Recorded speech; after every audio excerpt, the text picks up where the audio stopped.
The room smelled faintly of ink and old wood, the kind of scent that clung to government offices and men who believed themselves important. Shen Qingya stood in the center of it, hands folded inside her sleeves, spine straight by habit rather than pride. Sign it. Gu Yuan's voice was calm, almost gentle, as if he were asking her to approve a household expense or review a guest list. He didn't look at her when he spoke. His attention rested on the document laid out neatly on the table between them, the paper still faintly rippled where the ink had not yet fully dried. That voice. Once, years ago, it had made her heart flutter. She could still remember it echoing through the streets during the Imperial examination parade, warm and confident as he laughed with fellow scholars, reins loose in his hands. He had looked up at her window then, eyes bright with promise, and asked her name as though fate itself had nudged him. Now the same voice carried a thin, sharpened edge that scraped at her nerves. Qingya's gaze drifted downward despite herself. 7 grounds for divorce. The characters were precise, elegant, written in Gu Yuan's own hand. Each stroke was flawless, learned through years of disciplined study. She recognized his calligraphy the way one recognizes a lover's handwriting on old letters. Her eyes stopped on the 4th line. Jealous. Barren. The world tilted. For a moment she thought she might be ill. A sour taste flooded her mouth, and she pressed her tongue to the roof of it, swallowing hard. 3 years of marriage, reduced to 2 characters. Barren. She had known this accusation was coming. Whispers had slithered through the household for months, carried by servants who pretended not to look at her. Still, seeing it written so plainly felt like having her chest cut open and examined for flaws. 3 years, she said at last. Her voice came out rough, scraped raw. We've only been married 3 years. Gu Yuan finally looked up. His eyes were familiar and strange all at once. Still handsome, still composed, but empty in a way she had never noticed before. He regarded her as one might regard a problem that had already been solved. 3 years is sufficient, he replied. Before Qingya could speak again, a sharp scoff sliced through the air.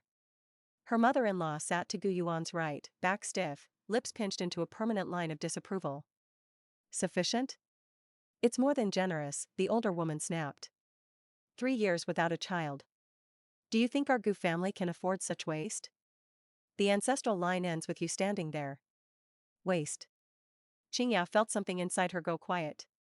She had managed this household since the day she entered it. Every ledger balanced, every servant disciplined, every expense weighed. She had turned her father's dowry into a ladder Gu Yuan climbed rung by rung, smoothing his path through court politics with silver and connections he pretended not to notice. And still, she was waste. A soft rustle came from the side. Louis stepped forward, hands folded demurely over her abdomen, her pale blue sleeve slipping just enough to reveal delicate wrists. Her eyes were red-rimmed, lashes damp, her expression carefully sculpted into guilt. Sister-in-law, Louis said softly, her voice trembling like a plucked string. Please don't blame Cousin Gu. This situation is my fault. She lowered her head, fingers pressing more firmly against her stomach. I never intended for the child to come at such a time. The room seemed to shrink. Qingya stared at her. At the curve Louis so carefully emphasized. At the way Gu Yuan's shoulders shifted subtly toward the other woman, protective without being obvious. Inconvenient. The word echoed bitterly in Qingya's mind. How polite betrayal always sounded when dressed in silk. This wasn't a divorce. It was a clearing of space. She hesitated, and Gu Yuan noticed. The calm finally cracked. Qingya, he said, impatience sharpening his tone. Don't complicate this. He rose from his seat, tall and authoritative, the court official he had worked so hard to become. The Gu family requires an heir. I won't allow you to suffer dishonor. He turned to Louis, his voice softening in a way that made Qingya's stomach clench. You'll be taken care of. That estate south of the city, it will be yours. Compensation. Qingya almost laughed. That estate was part of her dowry. One fragment of a bridal procession that had stretched for 10 miles.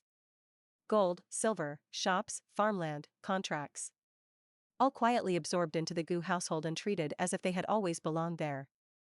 She lifted her gaze to Gu Yuan, meeting his eyes fully for the first time that day. Something flickered across his face. Surprise, perhaps. He was not used to resistance from her. Louis noticed too. Sister-in-law, she said quickly, forcing a smile that wobbled at the edges. Why make things difficult for cousin Gu? This can end peacefully.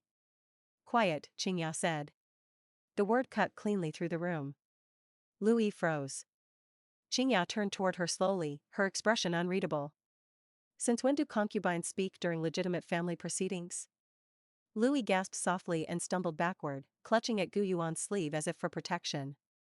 Gu Yuan's patience snapped. He stepped forward and seized Qingya's wrist, fingers closing painfully around bone.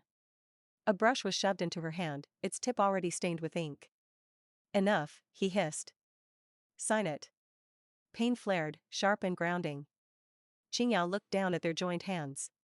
At the familiar ring on his finger. At the man she had once loved without reserve. Her heart didn't hurt the way she expected. It felt numb. She lifted her head.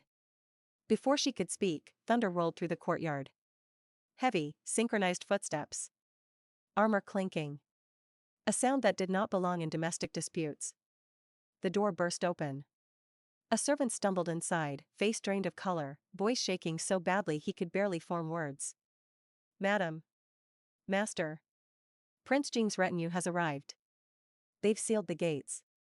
Silence fell like a dropped blade. Prince Jing. The name alone carried weight. The war god of the northern frontier. A man rumored to be as ruthless as he was brilliant. And barren, they said. Broken by battle, incapable of heirs. What business could he possibly have here? Gu Yuan released Qingya's wrist as if burned. Before anyone could gather their thoughts, a figure stepped through the doorway. Black robes. Gold-threaded dragons. A presence so commanding it seemed to pull the air inward. His face was sharp, sculpted by hardship rather than comfort, eyes dark and deep as winter water. Prince Jing. His gaze swept the room, taking in the tableau in an instant. Then it settled on Qingya. On the paper in her hand. They claim you cannot bear children, he said.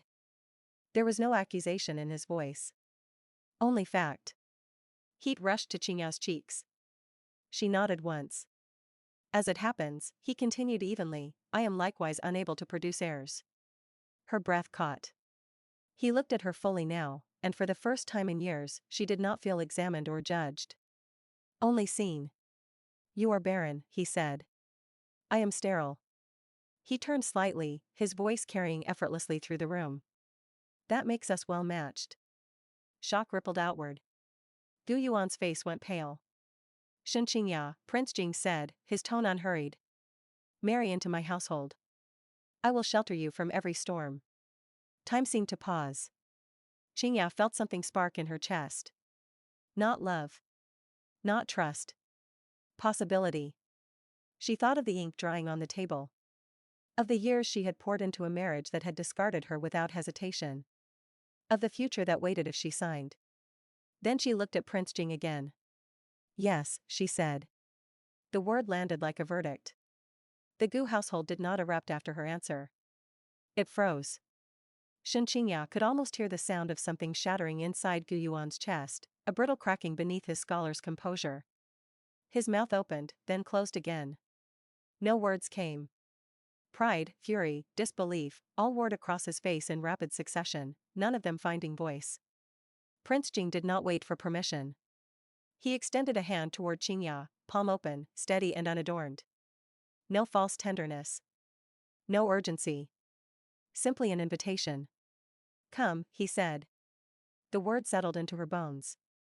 Qingya lowered the brush still clutched in her hand. Ink dripped from the tip onto the floor, darkening the polished wood like spilled blood. She did not bother to wipe it away. She took Prince Jing's hand. His fingers were warm, calloused, unmistakably real. The contrast startled her. Gu Yuan's hands had always been soft, scholars' hands unused to labor.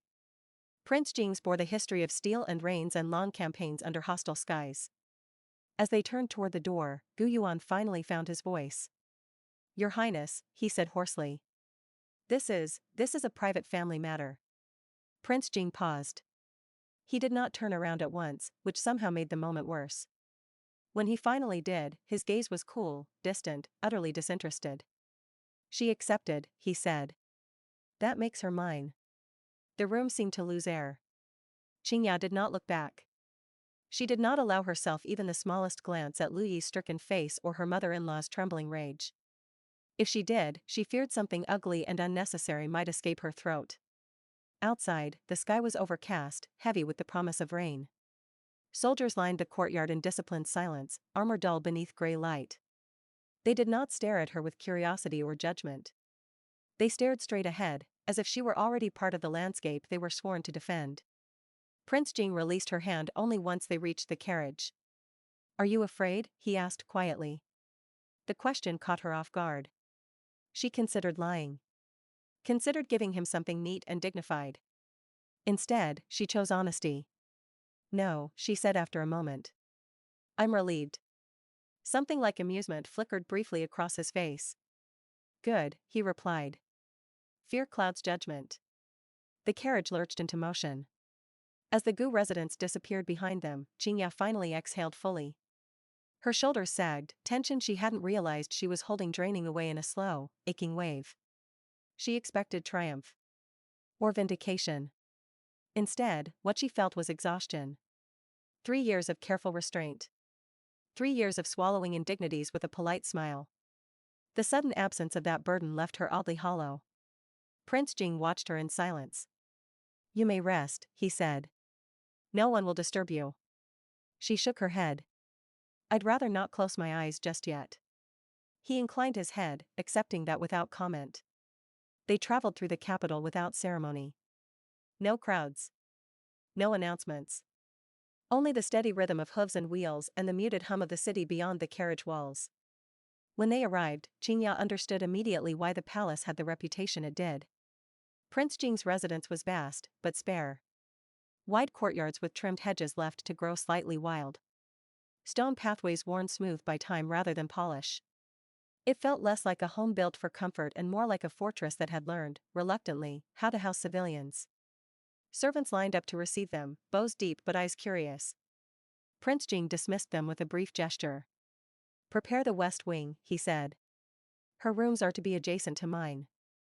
A ripple of surprise moved through the line, quickly suppressed. Qingya caught it. "You don't care what they think," she said softly as they walked. "No," he replied. "They'll adjust." Her lips curved faintly. The simplicity of his certainty was refreshing. That evening, they sat across from each other in his study. A single lamp burned between them, casting warm light over maps, scrolls, and stacks of neglected ledgers. Dust clung stubbornly to the corners of shelves. Qingya noticed it immediately. Prince Jing followed her gaze and sighed. "You see the problem." "I see several," she said mildly. He huffed a quiet laugh. "Straightforward, then." He leaned back in his chair, folding his arms. "I'll be plain. I require a wife in name to silence court speculation. You require protection and independence from the Gu family." "Shelter," Qingya corrected. "Not possession." His eyes sharpened. "Agreed." She studied him for a long moment, reassessing. "Very well," she said. "Then I have conditions." A brow lifted. "Naturally. I will oversee your household accounts," she continued evenly. "They're neglected." "That's generous phrasing." "I don't intend to remain here as a decorative figure," she said. "I need autonomy. And should I ever choose to leave, I do so freely." Silence stretched. Prince Jing did not bristle. He did not argue. He simply considered her, gaze intent. "Acceptable," he said at last. "On one condition of my own." She met his eyes. "Name it." "You do not undermine this household from within," he said. "If you take control, you do so fully." Qingya nodded. "That was my intention." The agreement was sealed without ceremony. That night, alone in her assigned rooms, Qingya lay awake listening to unfamiliar sounds. Guards changing shifts. Wind brushing stone. A place that did not yet know her. She pressed a hand to her chest, half expecting her heart to ache. It did not. Morning came quickly. By noon, she had requested the household seals and ledgers. Butler Fu arrived shortly thereafter, expression stiff with restrained displeasure. He was an older man, his loyalty clearly forged long before Qingya's arrival, and he did not bother hiding his skepticism. "Your Highness," he said, bowing shallowly, The accounts are complex. So am I, Qingya replied pleasantly. She accepted the ledgers and began turning pages. The room grew very quiet. This coal purchase, she said after a few moments, tapping a column. Overpaid by 300 taels. And yet the delivery records list inferior quality. Butler Fu's jaw tightened. The kitchen expenses exceed market value by nearly a third, she continued. Consistently. She looked up at him. Is this incompetence, she asked calmly, or theft? Sweat beaded on his temple. By evening, the household buzzed with quiet urgency. Redundant servants were dismissed. Contracts renegotiated. Storage rooms inspected. Qingyao moved through it all with quiet authority, her voice calm, her decision swift and unyielding. Prince Jing watched from a distance. That night, he joined her for tea. They fear you, he observed. They should, she replied without looking up from her calculations. He smiled faintly. Within days, order replaced chaos. Within weeks, the ledgers showed surplus. Respect followed. When word reached the Gu family that Qingya had not only survived, but flourished, Gu Yuan sent messages requesting to see her. She declined every one. Her reply, delivered through Butler Fu, was brief. The princess is occupied. And for the first time since her marriage ended, Shen Qingya believed it. The first demand arrived on a quiet morning. Qingya was midway through reviewing a shipment manifest when Butler Fu entered, his expression carefully neutral. He bowed and presented a folded document with both hands. From the Gu household, he said. They request the return of certain properties. Qingya did not take the paper immediately. Outside the window, early sunlight filtered through bare branches, catching dust motes in its glow. The palace had begun to feel less foreign. Less like a shelter borrowed from circumstance and more like a place she could shape. Read it, she said. Butler Fu hesitated, then complied. They claim the estates and shops listed were absorbed into the Gu family after your marriage, and that your departure nullifies your rights to them. Qingya smiled. It wasn't sharp. It wasn't cruel. It was thoughtful, almost fond, like someone recalling an old miscalculation. How generous of them, she murmured. Butler Fu studied her more openly now. The disdain he'd worn when they first met had been replaced by wary respect. Your Highness, shall I refuse them outright? No, Qingya said. Invite them to collect the contracts personally. Butler Fu blinked. Personally? Yes. She closed the ledger. And summon Manager Sun from the brocade pavilion. Have him bring his senior staff and account books. Understanding dawned slowly on the old man's face. As you wish, he said, bowing deeper than before. Prince Jing found her later that evening, seated cross-legged on a low couch, diagrams spread around her like a general's maps. You're smiling, he noted. I'm anticipating disappointment, she replied. 2 days later, the Gu family learned what it meant to mistake possession for ownership. Manager Sun arrived first. He was a compact man with ink-stained fingers and tired eyes, bowing so deeply his forehead nearly brushed the floor. Princess, he said hoarsely. This lowly one never forgot who truly signed my appointment. Qingya gestured for him to rise. I'm opening a new workshop, she said. Across from the brocade pavilion. Sun's breath hitched. You will manage it, she continued. And you will bring your people with you. Tears welled in his eyes. This one would follow you to the ends of the earth. Good, she said. Because we're about to make enemies. When Gu Yuan failed to appear, sending his mother instead, Qingya felt only mild amusement. The older woman arrived at the palace gates shrieking about ingratitude, about stolen property, about the arrogance of merchants who forgot their place. Qingya did not deign to see her. Her response was delivered calmly. Property belongs to whoever holds the deed, Butler Fu recited. Further disturbances will be treated as harassment of a royal household. The woman left in a fury. By the following week, the brocade pavilion stood half empty. By the end of the month, it was a shell. Directly across the street, Cloud Silk Workshop opened its doors. The silk shimmered like starlight. Colors deep and fluid, dyes Qingya had perfected over years of experimentation. Ladies of rank lined the street before dawn, servants clutching silver, eager for a glimpse. Demand exploded. The Gu family watched their customers vanish, following expertise rather than name. Their income collapsed almost overnight. But Qingya did not stop there. She leveraged her remaining dowry properties with surgical precision. Grain, tea, pawn shops. She knew the Gu family's weaknesses because she had once shored them up herself. Now she removed the supports. Each report Butler Fu delivered was met with the same calm nod. Prince Jing listened to it all in silence. "You don't hesitate," he said one night. "I hesitated for 3 years," Qingya replied. That was enough. The news of Gu Yuan's wedding reached her shortly after. A grand affair, they said. A celebration of true love. Lui was praised for her humility, her sacrifice, her pregnancy. Qingya listened with detached interest, sipping tea in a warm study far removed from those whispers. "The princess is busy," she instructed Butler Fu when Gu Yuan sent another request. The final blow came sooner than she expected. Gu Yuan arrived at the palace gates himself, gaunt and hollow-eyed. She agreed to see him. He looked older. Smaller. The confident scholar replaced by a man drowning in debts and disbelief.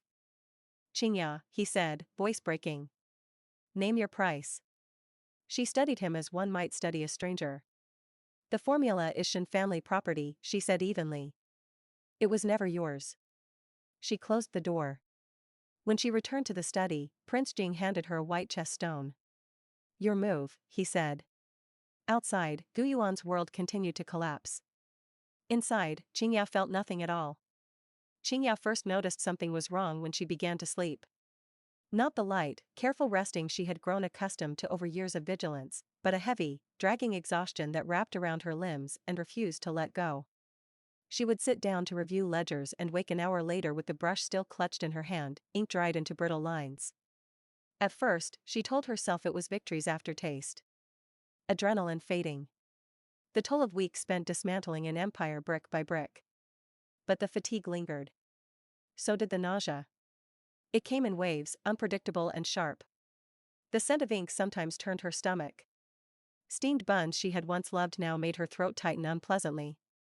She found herself craving strange combinations: pickled plum with honey, salted nuts with rice porridge, habits she dismissed as stress-induced nonsense. She did not speak of it. Not to Butler Fu. Not to the maids. And certainly not to Prince Jing. It felt absurd. Laughable, even. Barren women did not grow tired like this. One afternoon, while sunlight spilled lazily across the study floor, the room tilted without warning. Qingya's vision blurred. Black flecks danced before her eyes like startled insects. She reached for the edge of the desk and missed. Strong arms caught her before she could fall. Prince Jing's grip was firm, instinctive. He steadied her with the ease of a man accustomed to catching falling bodies. "You look dreadful," he said flatly. She managed a weak huff of laughter. "You've said worse things to enemies." His brow furrowed. His fingers pressed briefly to her wrist, finding her pulse with unconscious precision. The touch lingered. "You're trembling." "I'm fine," she said, even as the words tasted like lies. "Just tired." He did not release her. "Butler Fu," he called without raising his voice. "Summon Imperial Physician Jiang." Her head snapped up. "That's unnecessary." Prince Jing looked at her then, really looked at her, and whatever he saw there erased any trace of amusement. "I wasn't asking," he said quietly. The physician arrived with unsettling speed. Imperial Physician Jiang was an older man with bushy brows and eyes sharpened by decades of palace intrigue. He bowed perfunctorily before kneeling to take Qingya's pulse. His fingers stilled. Then shifted. Then stilled again. His brows rose. Dropped. Rose once more. Qingya watched his face with growing unease. "Well?" Prince Jing demanded. The physician released her wrist and stared at it as if it had betrayed him. Then he turned and dropped fully to his knees. "Congratulations, Your Highness," he said, voice shaking. 10,000 felicitations." The room went silent. Prince Jing did not move. "Explain." "This is no illness," Jiang continued, excitement bleeding through his professional restraint. "Her Highness is with child." The words did not register. Qingya blinked. Once. Twice. "No," she said automatically. "That's not possible." The physician nodded vigorously. "I would stake my head on it." Her stomach dropped. Pregnant. The word echoed, hollow and impossible. She had been told so many times. Cold womb. Weak constitution. Unfit for motherhood. A verdict delivered with solemn nods and regretful sighs. She had built her entire understanding of herself around it. Prince Jing took a step closer. How far along? Approximately 3 months, Jiang replied. Then hesitated. And, there is more. Qingyao's fingers curled into the fabric of her sleeve. Twins, the physician said. The world stopped. Qingyao pressed a hand to her abdomen without realizing she was doing it. It was still flat. Still familiar. And yet suddenly foreign, alive with possibility. Twins. Prince Jing made a sound she had never heard from him before. Not laughter. Not command. A broken, breathless exhale. He turned away abruptly and paced the room, hands clenching and unclenching as if searching for a weapon or an answer. Twins, he muttered. Excellent. Excellent. He stopped, spun back toward her, then seemed to remember himself. His hand lifted, hovered near her shoulder, then dropped again. I shouldn't, he cleared his throat.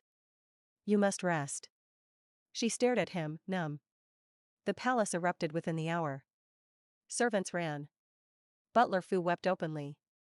News spread like wildfire through corridors and courtyards. Congratulations poured in from courtiers who had barely concealed their disdain weeks earlier. Qingyao sat alone by the window, listening to the distant hum, feeling as though she had slipped into someone else's life. I was never barren. The realization settled slowly, painfully.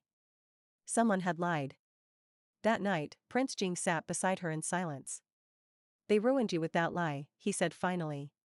Yes, she replied. And I believed it. His jaw tightened. The next day, he dispatched his most trusted agents. Find the physician who diagnosed her infertility, he ordered. Find him, no matter where he's gone. The truth came back in fragments. Dr. Luo had vanished 2 months earlier. Claimed he was returning to his ancestral village. Never arrived. The silver trail was easier to trace. The bribe had not come from the Gu family. It had come through a money-changing house. Withdrawn by a distant cousin of Louis. When the agents returned, Prince Jing's fury was cold and terrifying. Find him, he said. Alive or dead. Meanwhile, the Gu household imploded. Gu Yuan stormed into Lu Yi's chambers, eyes bloodshot, sanity fraying. Explain, he screamed, hurling her medicine bowl against the wall. Why can she bear children? Lu Yi collapsed, sobbing. I don't know. It was Aunt. Aunt arranged it. The shrine echoed with accusations. The truth spilled out in jagged pieces. Bribed physicians. Fake diagnoses. Cotton padding hidden beneath silk robes. A pregnancy manufactured to force Qingya out and seize her wealth. Gu Yuan listened as his world disintegrated. The wife he had discarded could bear children. The woman he protected never could. And then the final knife. Imperial physician Jiang, speaking casually, mentioned something curious. Your new wife has been taking red flower essence for years, he told Gu Yuan. A dreadful thing. Permanently damages fertility. Gu Yuan went very still. Red flower essence. The drug was traced back to Lu Yi's cousin. And that cousin served in the third prince's household. When Qingya heard this, she felt ice creep along her spine. This had never been about her. She had simply been collateral. Prince Jing stood before her that evening, expression grim. This was an attempt on me, he said. They intended to plant her in my household. Qingya thought of how close it had come. How easily she could have been erased without ever knowing why. Prince Jing's hand closed around hers, firm and grounding. I won't let them touch you, he said. Or our children. For the first time in years, Qingya felt warmth spread through her chest. Slow. Careful. Not love. Safety. The rain began before dawn. It crept in quietly at first, a fine mist tapping against the tiled roofs, soft enough to be ignored. By the time the city woke, it had thickened into a steady downpour, gray and relentless, soaking stone and cloth and resolve alike. Qingya watched it from behind the lattice window. Her hands rested on her abdomen now more often than not, a subconscious gesture she hadn't tried to stop. The physician had warned her to avoid drafts, to keep warm, to remain calm. As if calm were something one could summon on command. Behind her, Prince Jing fastened his cloak. "They'll come today," he said. She nodded. "They have no other choice." Gu Yuan had exhausted every remaining channel. Letters returned unopened. Petitions unanswered. Old allies suddenly unavailable.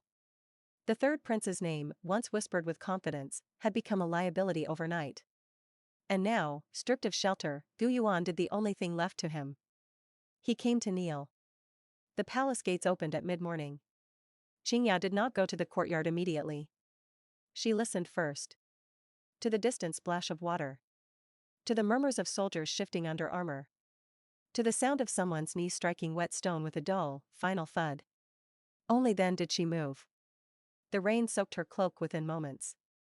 It clung to her hair, darkened the fabric at her shoulders. She did not hurry. Gu Yuan knelt in the center of the courtyard. No umbrella. No attendants. His scholar's robes were ruined, soaked through, mud staining the hem.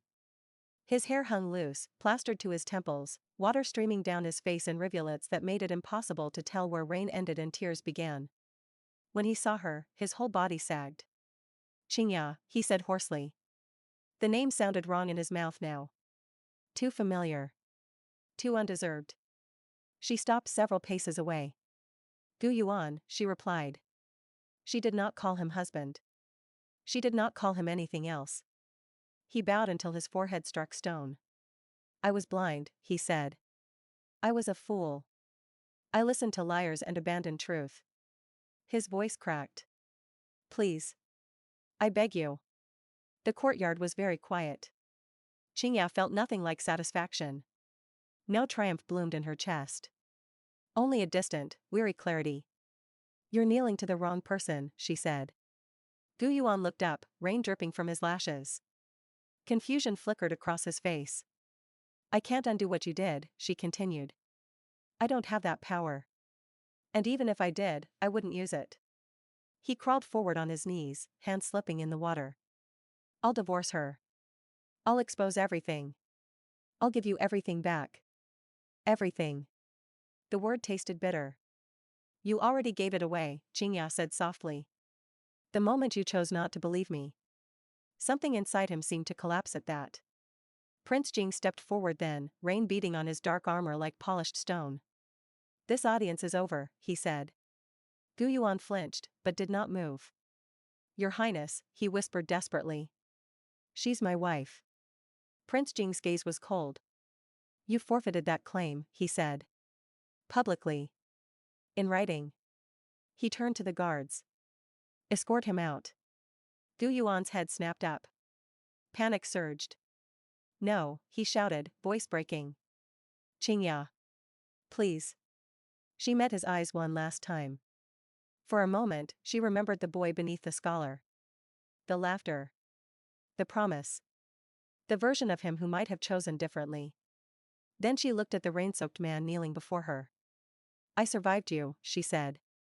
"That's all I owe you." The guards dragged him away. He did not struggle. The rain washed the courtyard clean. By afternoon, the imperial summons arrived. The third prince's household was sealed. Arrests followed. Confessions extracted with bureaucratic efficiency rather than spectacle. The web of bribes, false diagnoses, and manufactured pregnancies unraveled strand by strand. Qingya read the reports in silence. She did not feel righteous. She felt tired. That evening, she sat with Prince Jing in the quiet of his study, a brazier burning low between them. "They'll execute some," he said. "Exile others." "And Gu Yuan?" she asked. He hesitated. "Demotion. Stripped of rank. Banned from court." She nodded. It felt sufficient. Silence settled comfortably between them. After a while, Prince Jing spoke again. "I should apologize." She turned to him. "For what?" "For bringing you into this," he said. "You were targeted because of me." Qingya considered that. "I was already in it," she said. "I just didn't know." He studied her, something unspoken moving behind his eyes. "You don't hate me," he said. No, she replied. I trust you. The admission surprised them both. His hand tightened on the armrest. That's more dangerous than hatred, he said quietly. She smiled faintly. I know. That night, Qingya dreamed of water receding. In its place, green shoots pushed through softened earth. Not peace, but growth. The court did not change overnight. It shifted the way ice does when spring comes. Slowly. Almost imperceptibly. Until one day you realize the ground beneath your feet is no longer solid. Qingya felt it first in the silences. Where once her presence had been met with polite dismissal or thin smiles, now conversations faltered when she entered a hall. Officials paused mid-sentence, eyes flicking toward her before quickly looking away. It wasn't reverence. Not yet. It was calculation. She attended her first court banquet since the revelations on a night thick with incense and ambition. Lanterns glowed warm gold above marble floors, their reflections trembling like uncertain promises. Music drifted through the hall, pleasant and hollow. Prince Jing walked beside her, his pace unhurried. You don't have to stay long, he murmured. Appearances can be endured in short doses. She shook her head. They're already watching. Leaving early only sharpens curiosity. He glanced at her, something like approval passing through his eyes. Good, she thought. Let them look. They announced her name. Not Gu Yuan's former wife. Not the discarded woman. Princess Consort Jing. The word settled differently in her chest than she expected. Heavy, yes. But not suffocating. Eyes turned. Some faces held surprise. Others thinly veiled discomfort. A few, poorly masked hostility. She met each gaze calmly, her posture relaxed, her expression composed. She wore dark green silk, simple but rich, the kind of fabric that whispered of wealth rather than shouting it. No excessive jewelry. No attempt to dazzle. She did not need to. The third minister's wife approached first, her smile brittle. Your Highness looks radiant, she said. Motherhood suits you already. The words were honeyed. The intent was not. Qingya inclined her head. I've always suited myself, she replied gently. The woman's smile twitched. Others followed. Compliments edged with probing. Questions wrapped in concern. Qingya answered each with practiced ease, revealing nothing she did not choose to offer. Across the hall, she caught sight of a familiar figure. Lu Yi's cousin. He stood pale and rigid near a column, sweat beading along his hairline. Their eyes met for a fraction of a second before he looked away, fear flashing across his face. Qingya felt no satisfaction. Only distance. When the emperor arrived, conversation stilled. He was older than she'd imagined. Sharper, too. His gaze lingered on her longer than courtesy required. So, he said mildly, once formalities were complete. This is the woman who overturned half my court without raising her voice. The hall went very quiet. Qingya bowed. Your Majesty flatters me. Does he? The emperor mused. I hear you manage estates better than some of my ministers. She did not deflect. I manage what I'm responsible for. A pause. Then a low chuckle. Honest. Rare. Prince Jing stood slightly closer to her than before. The emperor's gaze shifted between them. Something like satisfaction passed across his features. See that she's protected, he said to his son. The court doesn't like surprises. Prince Jing bowed. I always do. Later, as the banquet dissolved into quieter clusters, Qingya felt the exhaustion catch up with her. Her steps slowed. Her breath came shallow. Prince Jing noticed immediately. Enough, he said, steering her toward an open terrace. You've endured more than required. Cool night air washed over her skin. She leaned against the stone railing, closing her eyes briefly. I didn't know I could hate a room, she said softly. Until tonight. He huffed a quiet laugh. You did well. She looked at him. You didn't intervene. You didn't need me to. The words warmed her more than the wine. For a moment, they stood in silence, listening to distant laughter and the faint rustle of leaves. The city breathed below them, unaware of how subtly its future had shifted. I used to think power was loud, Qingya said. Men shouting. Titles thrown like weapons. And now? He asked. And now I think it's quiet, she replied. It's being underestimated until it's too late. He studied her, something thoughtful settling into his expression.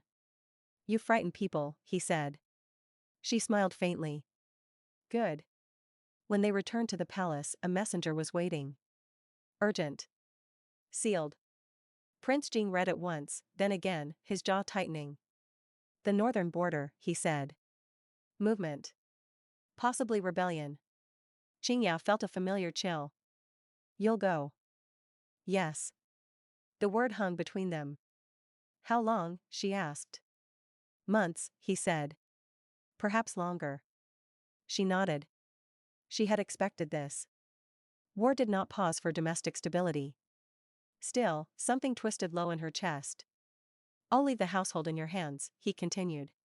Including authority over supply routes. She looked up sharply. That's not symbolic. No, he agreed. It's trust. They stood very close now. Too close for politics. Too far for comfort. Come back alive, she said. He met her gaze. I intend to. That night, alone in her chambers, Qingyao lay awake with her hands resting over her abdomen. The court had learned her name. Soon, the empire would learn her reach. And somewhere beyond the walls, the man she trusted more than anyone marched toward blood and fire. For the first time since all this began, fear found her. Not of loss. But of attachment. The palace felt different the morning Prince Jing left. Not emptier. Quieter. As if it were holding its breath. Qingyao stood beneath the gate tower as the army assembled, banners dark against a pale sky. Armor gleamed dully, horses stamped and snorted, breath fogging the air. The rhythm of preparation thrummed through stone and bone alike. Prince Jing did not look back at the palace. He looked at her. Their farewell had been brief. No grand promises. No dramatics. He had simply taken her hand, pressed it once, and said, I'll return. She had answered, I'll be here. Now he mounted his horse, movements efficient, familiar. A man built for departure. When the horn sounded and the column began to move, Qingyao forced herself to keep her posture relaxed, her expression composed. She did not wave. She did not chase after him. She watched until the last banner vanished beyond the gates. Only then did she let herself breathe. The first letter arrived 12 days later. It was concise. Almost dry. Border skirmishes confirmed. Supply routes intact. Morale acceptable. Weather unfavorable. She read it twice. Then she read it again, slower, searching between the lines for what he had not written. No mention of danger. No reassurance. No sentiment. It was exactly what she had expected. And yet she folded the letter carefully and tucked it into the inner sleeve of her robe, close to her heart, where it warmed against her skin. The court tested her within a week of his departure. It began with small things. A delayed shipment. A missing seal. A clerk who suddenly misunderstood instructions he had followed perfectly for years. Qingyao noticed everything. She did not confront anyone immediately. She observed. Took notes. Let the pattern emerge. When she acted, it was swift. The clerk was reassigned. The seal retrieved. The shipment rerouted through a more loyal prefecture. By the time rumors reached the ministers that the princess consort Jing was overstepping, the damage had already been repaired. She received her first official petition on the 20th day. A grain shortage in the western provinces. She read the report once, then summoned the officials responsible. They arrived brimming with confidence, bows shallow, smiles indulgent. Your Highness, one said smoothly, these matters usually require His Highness's oversight. Qingyao smiled. He entrusted them to me. Silence followed. She leaned forward slightly. If you'd like to dispute that, I can summon him back from the front lines. No one spoke. Good, she said. Then we'll proceed. She reorganized distribution, redirected emergency stores, and opened the palace granaries. The shortage resolved within days. The emperor heard about it. He did not summon her. He simply nodded once during court. Approval, understated and absolute. At night, Qingyao wrote letters she never sent. She described the twins' first fluttering movements, like fish brushing against her ribs. The way the magnolia tree in the inner courtyard had bloomed too early. The way she sometimes reached across the bed and found only cool sheets. She folded those letters carefully and placed them in a lacquered box. One day, she would let him read them. At the front, Prince Jing read her official reports with growing unease. Too competent. Too smooth. The court was adjusting to her far faster than he'd anticipated. It should have comforted him. Instead, it made him restless. The war dragged on. Rain turned roads to mud. Supplies lagged. A minor victory cost more lives than expected. Each casualty report carved something from his chest. He found himself thinking of her hands. Steady. Capable. Warm. He wrote to her once, late at night, by firelight. Do not let them corner you. The reply came swiftly. They'd have to catch me first. He laughed aloud, startling his aides. Back at the palace, Qingya faced her first real threat. A proposal, delivered with exquisite politeness. The Ministry of Rights suggested appointing a temporary overseer to assist her, citing her condition and the strain of governance. A man with ties to the third prince's remaining allies. Qingya read the proposal calmly. Then she burned it. She summoned the minister responsible and spoke softly. I am carrying heirs to the throne, she said. If I fall ill from stress, I will make certain the cause is remembered. The minister paled. No further proposals arrived. That night, alone in her chambers, Qingya sat by the window and allowed herself a moment of vulnerability. She pressed her forehead against the cool lattice and whispered, "Come back." Far away, under a sky torn open by stars, Prince Jing woke suddenly from a dream he could not remember, his chest tight with longing. Something was growing between them. Not declared. Not named. But rooted deep, stretching quietly, waiting for the season when it could no longer be denied. The report arrived at dawn. Not carried by a breathless courier. Not accompanied by bloodstains or frantic urgency. It came sealed, precise, official in the way that bad news always is when someone wants it believed without question. Qingya was halfway through sipping her morning broth when Butler Fu entered. He stopped 3 steps inside the door. She knew then. His hands were steady. His face was not. Your Highness, he said carefully, as if every word might fracture something fragile. A message from the Northern Command. The spoon paused between bowl and lips.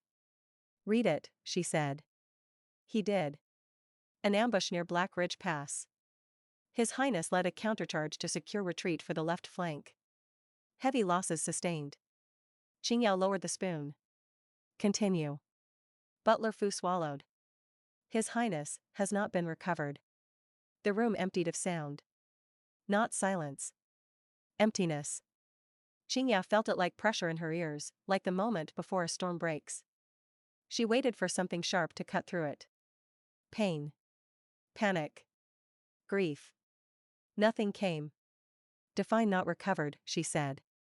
The terrain collapsed during pursuit. Fire spread. Bodies were difficult to identify. Her fingers curled around the edge of the table. The wood creaked faintly. That's not a death report, she said. That's an absence. Butler Fu hesitated. The court will treat it as death. Of course they will, she replied softly. By noon, the palace was in mourning. Black banners unfurled from eaves and towers. Bells told in measured grief. Servants moved with heads bowed, voices hushed, eyes avoiding hers as if afraid sorrow might be contagious. Qingya walked through it all untouched. She changed into plain white. She tied her hair back herself. She ordered the mourning rites prepared with meticulous care. She did not cry. That frightened everyone. The ministers arrived in clusters, faces solemn, condolences delivered with just enough restraint to mask anticipation. Your Highness must take care, one said. Grief is dangerous in your condition. Another sighed meaningfully. The Empire mourns with you. She thanked them all. She did not invite them to sit. That afternoon, the Emperor summoned her. The walk to the audience hall felt unreal. Familiar corridors stretched too long.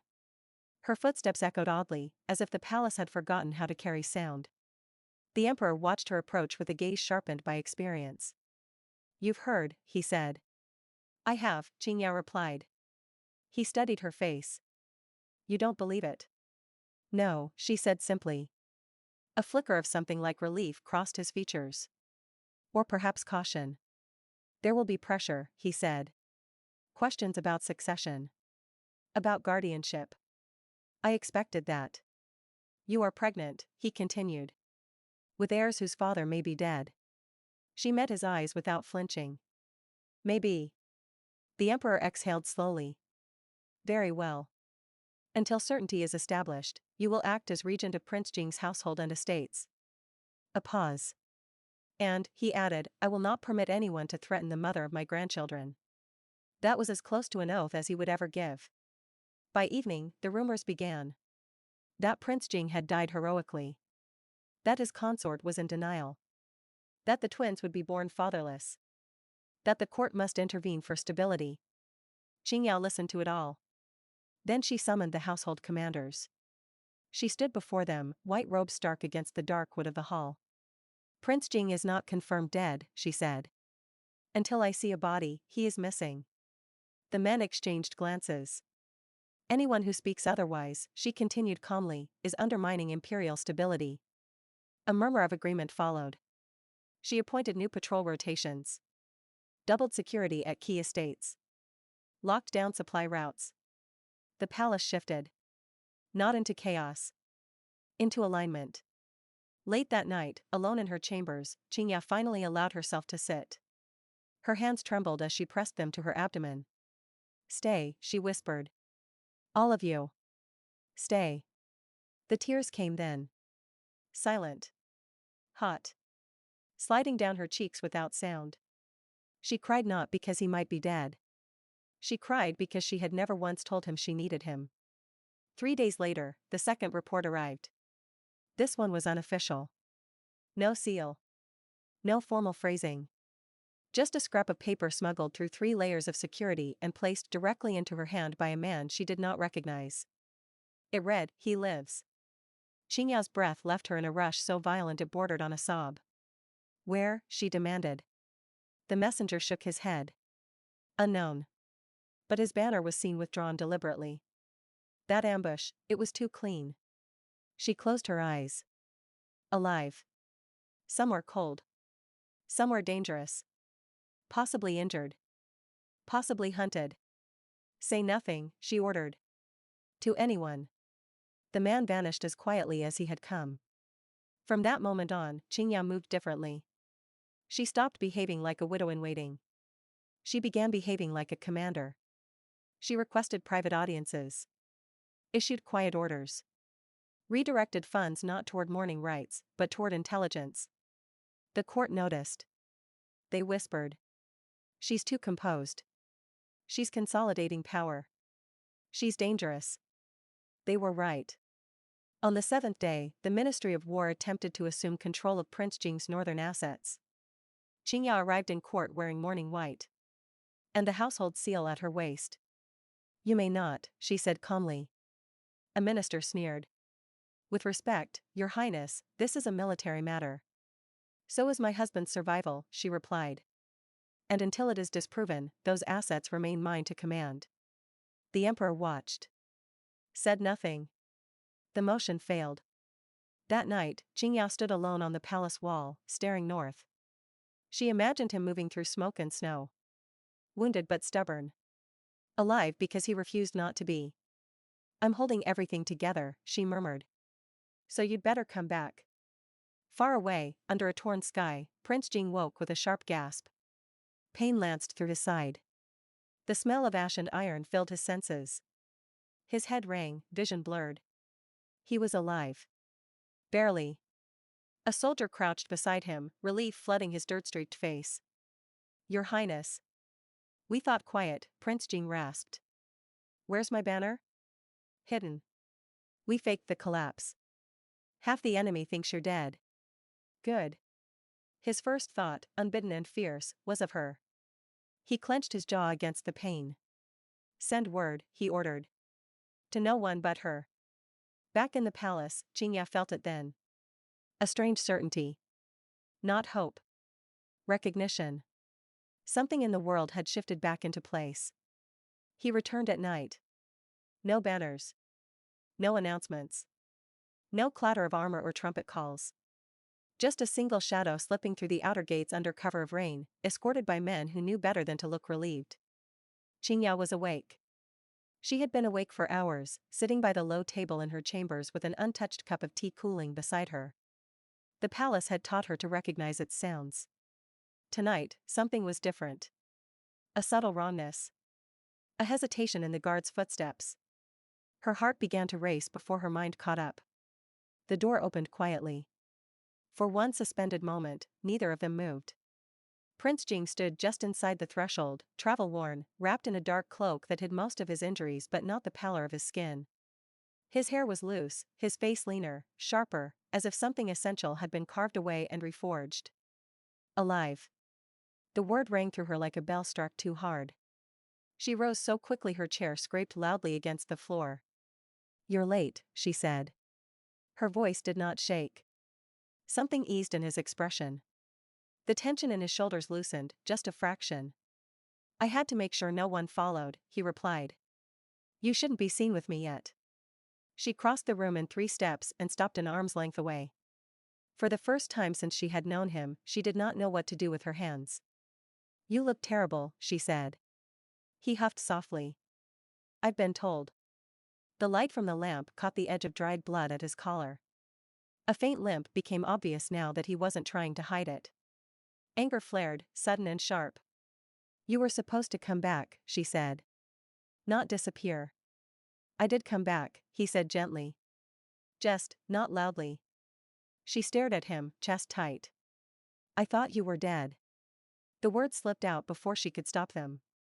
His gaze sharpened instantly. "I know." That hurt more than she expected. "You knew," she repeated. "And you still let them hang black banners. You let them mourn you." "I let them reveal themselves," he said. "Those who moved too quickly. Those who circled you." Her breath caught. "You used me," she said. The accusation hung between them, heavy and dangerous. He did not deny it. "I trusted you," he said instead. "With everything." Her laugh was short, brittle. "That's not the same thing." He stepped closer, slowly, as if approaching a skittish animal. "I needed to know if you'd be safe," he said. "If the court would break you or bow." Her hands curled into fists. "And if I hadn't held?" she asked. His voice dropped. "Then I would have come back burning the capital down." She stared at him, stunned. There was no bravado in his tone. No exaggeration. Just fact. The room felt too small. "You should have told me," she said quietly.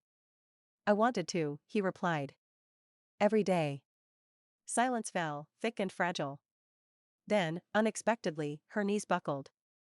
She hadn't realized how tightly she'd been holding herself together. The fear. The vigilance. The constant calculation. It all collapsed at once. Prince Jean caught her immediately. His arm wrapped around her waist, steady despite the tremor of pain that crossed his face. He held her as if it were instinct, as if he had always known how. She did not cry. She pressed her forehead against his chest and breathed him in. Smoke. Steel. Rain. Real. "You're alive," she whispered, the words breaking at last. "I am," he murmured. His hand hovered at her back, uncertain, then settled there, warm and solid. They stayed like that longer than was proper. Longer than was safe. When she finally pulled back, her eyes were bright but dry. "Sit," she ordered. He obeyed without comment. She knelt in front of him and began unfastening his cloak with efficient hands. The moment the fabric shifted, she hissed softly. "That's worse than you said." He watched her with an expression she could not quite read. "I didn't want you to worry." She shot him a look. "You disappeared for weeks." Point taken. She cleaned and bound his wounds with practiced care, her touch firm, unhesitating. She did not scold him again. There was no need. When she finished, she sat back on her heels. "You should rest," she said. "I will," he replied. "After I say this." She looked up. "You didn't just hold the palace," he said. "You commanded it." I read the reports. Her mouth curved faintly. You told me not to be cornered. You went further, he said. You became unavoidable. Something passed between them then. Recognition. Respect stripped of pretense. You scared them, he said. So did you, she replied. He leaned back slightly, studying her face, her hands resting unconsciously over her abdomen. You should hate me, he said quietly. I considered it, she admitted. It didn't stick. A breath escaped him that might have been laughter. I didn't die, he said. But I can't return yet. Not openly. I know, she said. They're still watching. His gaze softened. I knew you'd understand. That doesn't mean I liked it. No, he agreed. It doesn't. They shared a look that carried too much history for the short time they'd known each other. You're not alone anymore, he said. Not in name. Not in truth. Her throat tightened. Neither are you, she replied. Outside, the rain eased into a whisper. For the first time since the false report, the world felt aligned. Not safe. But honest. And that, she realized, might be enough. The capital smelled like wet stone and smoke. Rain had eased into a drizzle, leaving the streets slick, reflecting lanterns like scattered stars. Qingyao moved with careful steps beside Prince Jing, though it was clear he could manage alone. She noticed how the cloak that hid his wounds brushed the tops of her fingers whenever they passed close. Her stomach tightened. The palace gates loomed ahead, tall and solemn, banners already repositioned. The black mourning banners that had fluttered so confidently weeks ago were gone, replaced with the standard gold and crimson of the court. It should have felt like relief. Instead, her chest tightened. I can feel every pair of eyes on us, she muttered, barely above a whisper. He didn't answer immediately. His eyes swept the courtyard with a soldier's calculation, noting which guards were tense, which courtiers were whispering too loudly. Finally, he said, they're looking to see if the ghost has returned to haunt them or to forgive them. She frowned. They'll hate you for what you've done. For leaving. I did what I had to, he replied softly, and she caught the tension in his jaw. For you. Her stomach twisted at that. She wanted to ask what that meant, wanted to tear the words out of him, but she didn't. Not here, not yet. The gates opened. They passed under the watchful eyes of the soldiers who had once mourned him, whose relief at seeing him alive barely masked their suspicion. The court awaited, a rigid sea of embroidered robes and judgmental gazes. Prince Jing lifted his chin, his posture perfect, regal. The weight of command returned to him immediately, as though the weeks of hardship had only sharpened his presence. She walked slightly behind, her hands gripping the folds of her skirts so tightly her knuckles whitened. The Empress Dowager's gaze settled on him first. Her eyes were narrow, unblinking. There was no warmth, no welcome, just measurement, patience, and threat wrapped in civility. You return at last, she said, voice cool, precise. The court has awaited your guidance. I am here, he said evenly, voice carrying, controlled. I return to the responsibilities I left behind. A ripple of murmurs ran through the gathered nobles. Whispers of relief, suspicion, awe. And fear. Always fear. Her own heart pounded as she watched him. Something about his quiet strength, about the way his eyes flicked to hers just once, made her feel both exposed and protected. The dowager inclined her head, but the moment stretched unbearably. Qingyao could feel eyes on her too, weighing her, the strategist, the silent partner, the one who had held the palace when he could not. You have returned, my lord, she said finally. And yet, some wonder why the palace itself did not fall in your absence. He met her gaze and then swept the room with a steady, commanding presence. The palace did not fall because it was never mine alone to command. It belongs to those who remain steadfast. To those who protect it even when I cannot. To those who serve the throne above themselves. Murmurs turned to cautious nods, and the Empress Dowager allowed a faint smile. But her eyes lingered on Qingyao with an unreadable expression, like she was studying a chessboard to see if a piece could be sacrificed. Qingyao's palms were sweating, her chest tight. She hadn't expected the recognition, hadn't imagined the court would notice her efforts. But he had, and that small, unspoken acknowledgement, the tilt of his gaze toward her as he spoke, was enough to set her nerves ablaze. You have been brave, he whispered under his breath when he passed her side. The warmth of his words brushed against her shoulder. She swallowed, pretending to adjust her robes, but the heat in her cheeks betrayed her. "We all did what we must," she said. Her voice was steadier than she felt. Later, when they were alone in the council chamber, the doors closed behind them with a heavy thud that seemed to echo through her chest. "I knew they would question everything," he said, pacing slowly. "Every decision, every absence, every order. And they will." "Until they understand, you think they will?" she asked, watching him lean against the carved table, the lamplight glinting off the lines of fatigue on his face. "I hope they do," he admitted quietly. "But hope alone doesn't make them accept it." She took a deep breath. "Then we'll show them." He turned, eyes softening. "Together?" Her lips curved faintly, and a weight she hadn't realized she'd been carrying lifted slightly. "Together," she echoed. The room was silent except for the rain tapping the windows. Outside, the court waited for spectacle, for performance, for perfection. But inside, for the first time since his return, it felt like something genuine could exist between them. Something neither of them could command or deny. He stepped closer, just close enough that she felt the brush of his sleeve against her arm. She didn't step back. The restraint they had maintained for weeks, forced by danger, duty, and the weight of others' expectations, was beginning to fray. "I need you to rest," she said softly, though her voice trembled with unsaid things. "I can't yet," he said, his gaze lingering on hers, impossibly steady. "Not until I know you're safe. Not until I know we are both ready to face what comes next." She swallowed, her throat tight. "And if we're never ready?" "Then we will make ourselves ready," he said simply. And in the quiet, rain-soaked room, it wasn't a command. It was a promise.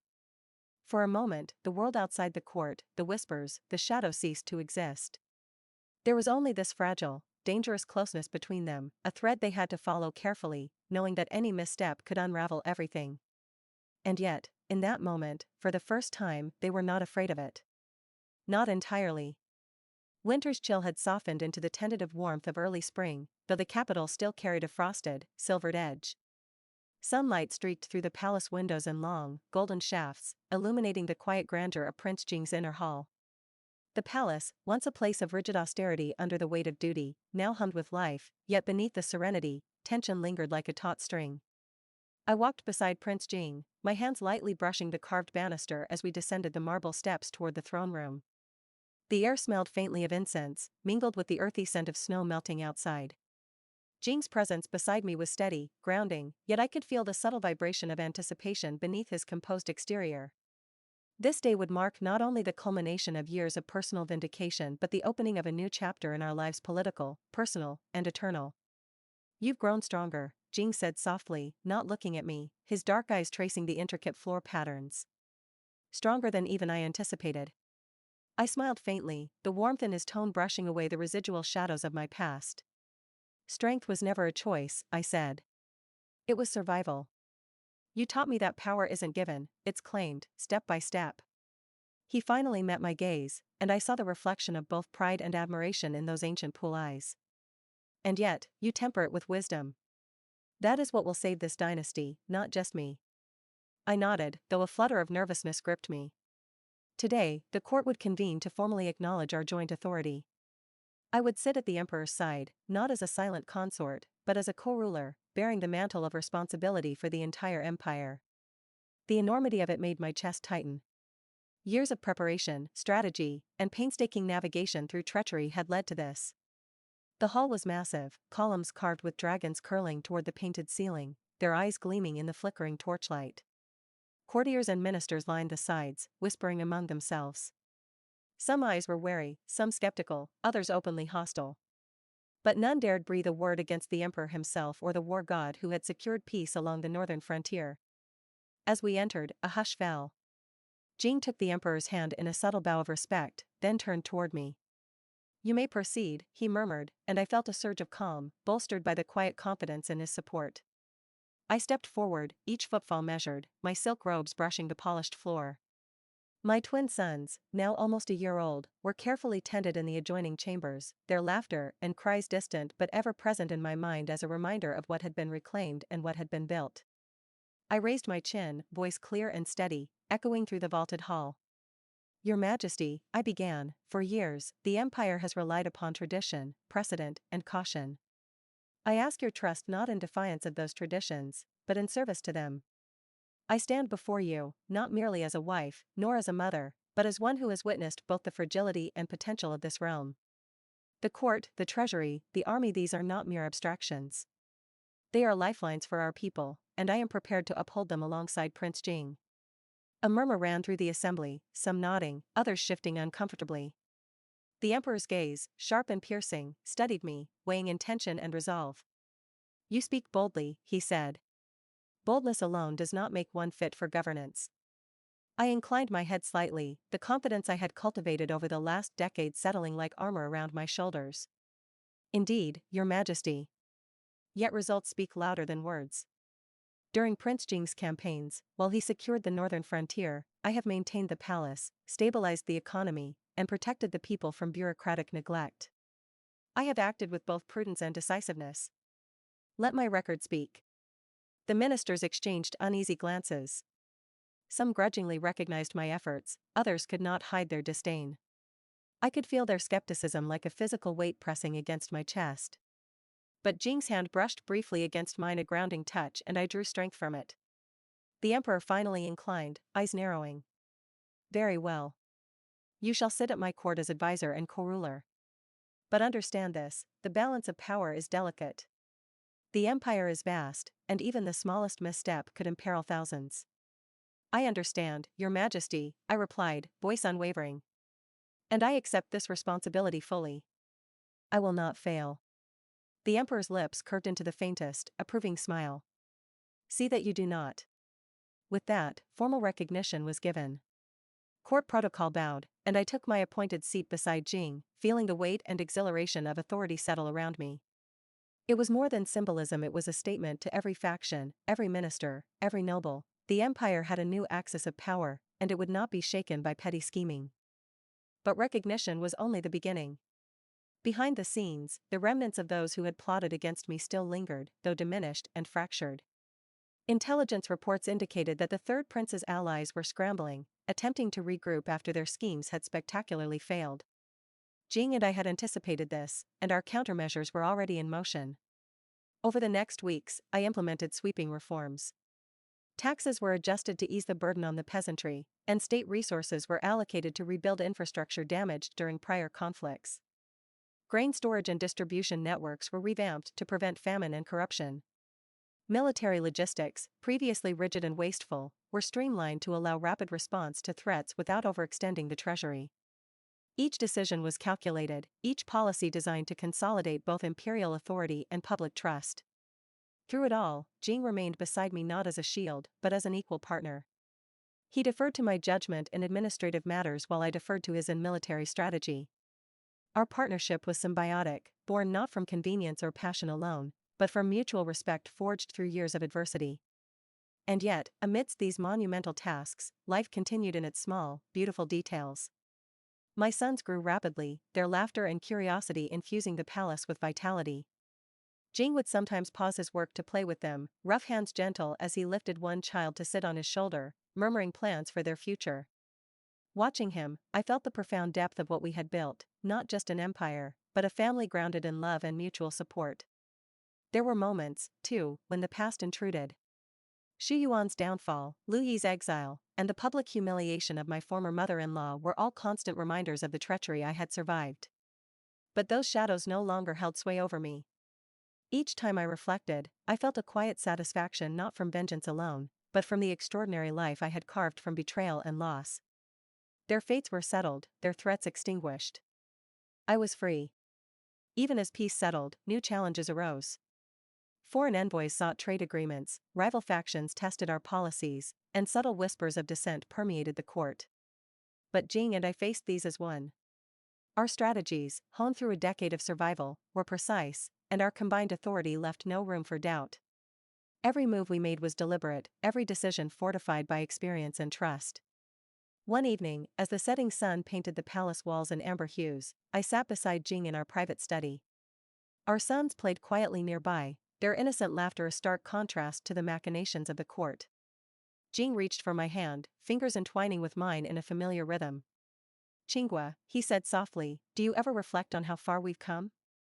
I leaned against him, warmth flooding through me. Every day, I murmured. From the day you offered sanctuary, to now, everything has been hard-fought. But it's ours. All of it. He kissed the top of my head, a rare, unguarded gesture of tenderness. I could not have imagined a life so full, so complete. And yet, I see now that it is because of you. Your courage, your brilliance, it shapes everything.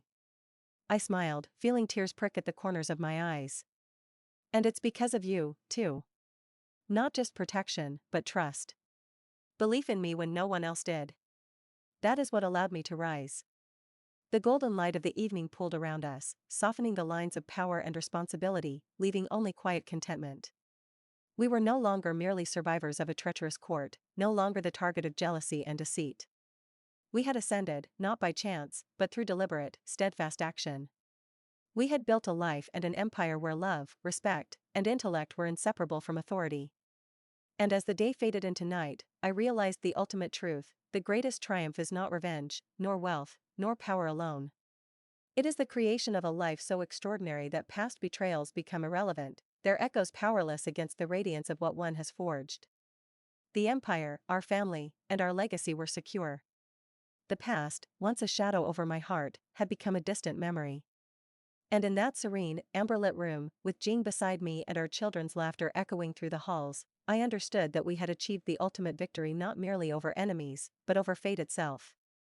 We had claimed our place in the world, not as pawns of circumstance, but as architects of destiny. And together, we would continue to shape it, side by side, hearts and minds inseparably entwined, forever.